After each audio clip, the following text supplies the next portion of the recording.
If you're scared of drowning, don't watch this.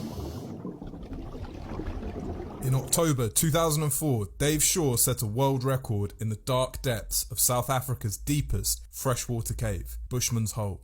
At 270 metres, it is incredibly deep. More people have walked on the moon than dived to that depth. Dave Shaw was an Australian commercial airline pilot and technical diver who had already set a string of diving records. At the bottom of the cave, Dave discovered the lifeless body of Dion Dreyer, the only other person to have attempted the dive 10 years previously. Dave contacted Dion's parents and made them a promise that he would bring back their son so they could finally lay him to rest. On January the 8th, 2005, Dave Shaw and his support diver Don Shirley re-entered the waters at Bushman's Hole. Dion's parents were waiting at the surface for Dave and Don to return their son. Dave was the diver going the deepest to retrieve the body. Dave had left his team with clear instructions. If something goes wrong, leave him. It's better to have one person dead than two. Don was waiting halfway down to receive the body from Dave and bring it up to police divers near the surface. With rest stops, the entire journey to the bottom and back would take 10 hours. At those depths, small problems can quickly result in death. Don was waiting at their agreed rendezvous point at 221 metres. He could see Dave's faint light below him, totally motionless. Don tried to descend and help his friend, but he suffered an equipment failure that almost killed him. He blacked out and spent hours fighting for his life underwater.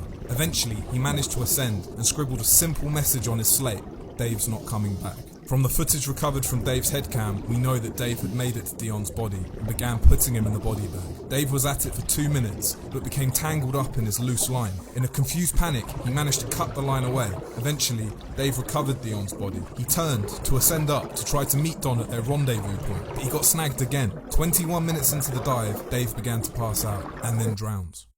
3 days later, Dave's body floated up to the surface, just as the dive team were retrieving their equipment. Dion was hooked to Dave's lifeless body. In the end, Dave kept his promise and brought their son home.